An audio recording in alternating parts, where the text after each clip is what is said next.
Welcome to Isothermal's #1 rated campus news show, Campus Connection. From Christmas lights to local sports, this week's show is overflowing with local deliciousness, and it all starts now.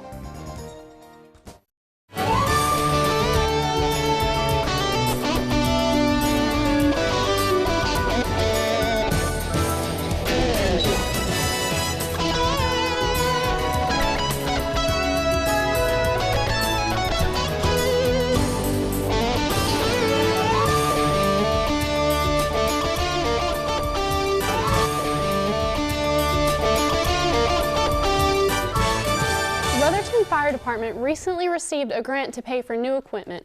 We talked to Fire Chief Tommy Blanton about the details. We received a grant for $80,000 from Timken Corporation of Canton, Ohio, and the grant is to be used to purchase some new extrication equipment, new high-pressure airbags that we use for rescue-type situations where we lift heavy objects. And we're also going to purchase some struts that are used for bracing where vehicles are turned over, or where we have trench rescues or collapse-type structures where we need to brace up and get victims out. Wow, can you believe it's already December?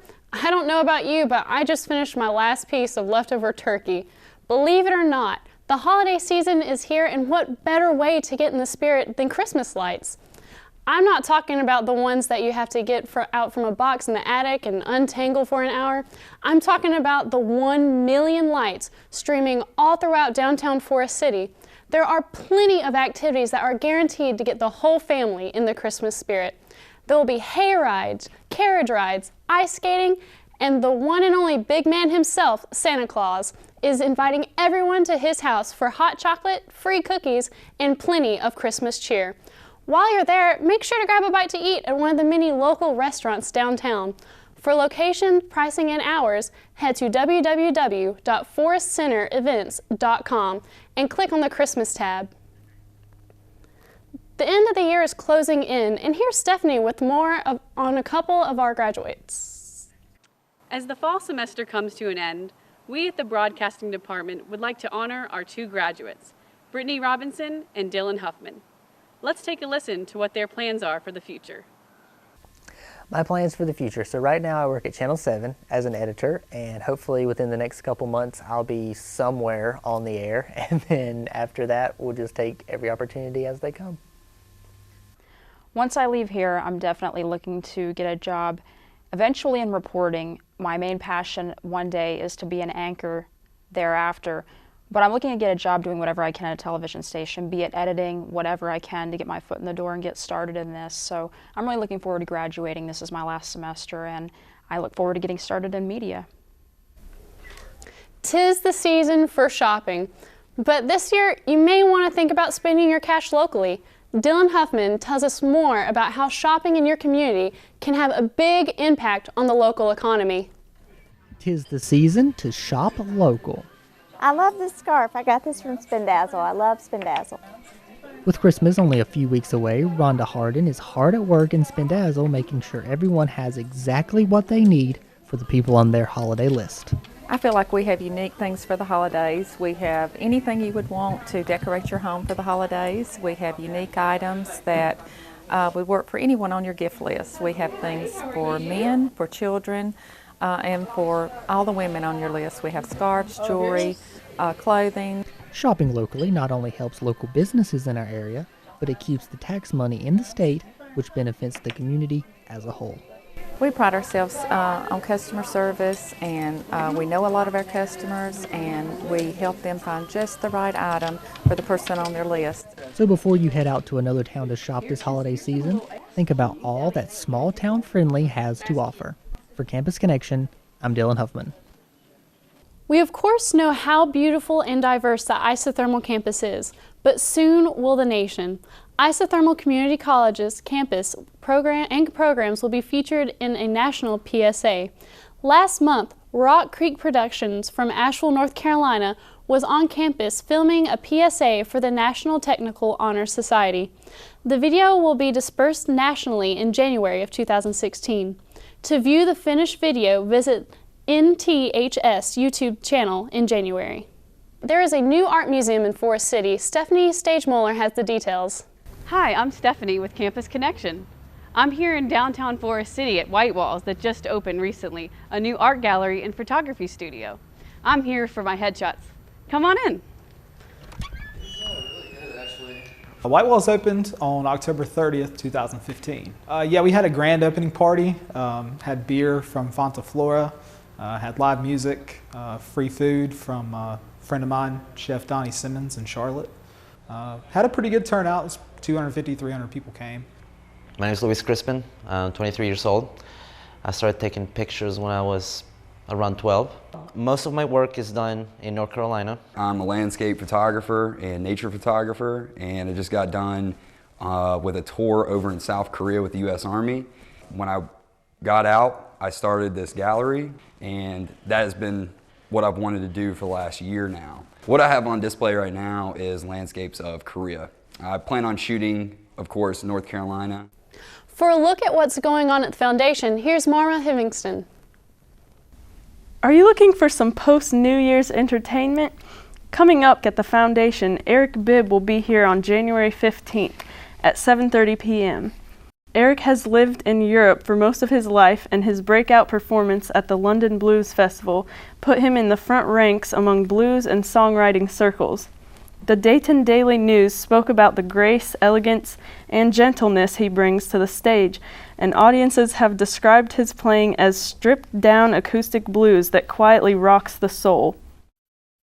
If vocal ensembles are your thing, then on January 30th at 7:30 p.m. you won't want to miss the group Cantus and their show titled The Four Loves.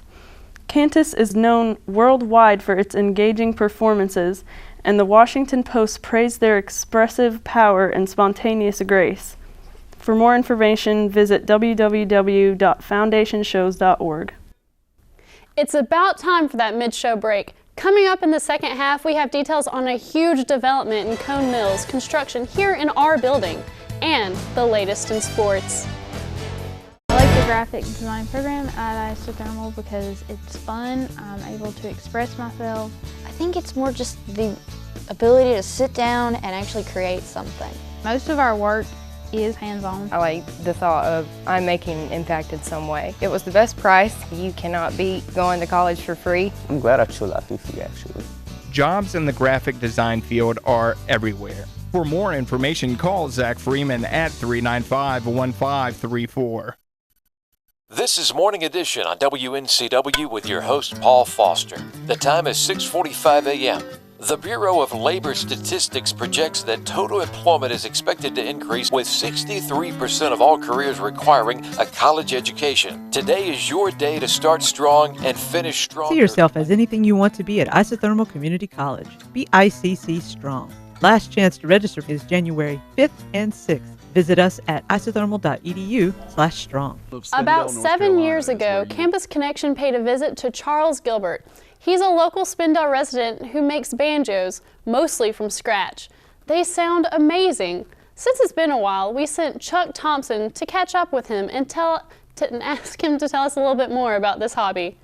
In the town of Spindale, North Carolina is where you will find one of the greatest musical treasures to ever come out of Rutherford County. Those that know him and those that only know about him refer to this individual as the Banjo Maker, a term of admiration and respect throughout the musical community. But as he told me, he just preferred to be called by his name. This is where I found Charles Gilbert, just a few minutes away from the music store and what others might find fascinating or somewhat cautious to step into. He just calls it his wood shop. But Uncle Dave Macon used to come on at 9:15 when I was just a boy, and I really enjoyed hearing him. He's on the Grand Ole Opry, and I enjoyed hearing him, and I've just always been interested in the banjo. I don't think there's anything sounds as good as a banjo, so it's a shame I never could pick, but I guess I got the closest thing to it when I decided to try to make some. He started with a kid banjo and honed his skills from there, making many of the parts from discarded banjos and many from complete scratch. Improvising with items you'd never believe, yet seemed to give his just as good of a sound, if not better, than the name brands. When I asked him how long it takes to make just one banjo, his response was nothing less than astonishing. I guess it would take me 75 hours probably. He says that he's not sure how many he's made. He's lost count over the years, but including the ones that he has tinkered on, that it would be well over 100. But I don't consider that I'm a banjo maker. I just do what I do and really don't think much about it. You can find Mr. Gilbert's Banjos at B Sharp, located Main Street, Spindale. Jefferson's stunning football season came to an end of the 1A semifinals recently. The Griffins lost a heartbreaker to the rival community school of Davidson, 33-28. The Griffins ended the season in a 10-3 record. Congratulations to Coach Jerry Cash on his squad with an incredible year. In local men's hoops, Trojans squeaked past Burns with a 59-54, while East fell to Kings Mountain 67-62. For the women's, clobbered in ladies Trojans 71-63. The Kings Mountain dropped the Lady Cavs 51-48. While the city is decked out in lights, there are big plans for development in Forest City. Robbie Starr has more on this story. Lawrence Mill Project is a 9-acre site about 2 blocks off of our historic Main Street. The town purchased it when Cone Mills decided to close Florence Mill approximately 14 or 15 years ago. The project consists of 4 buildings.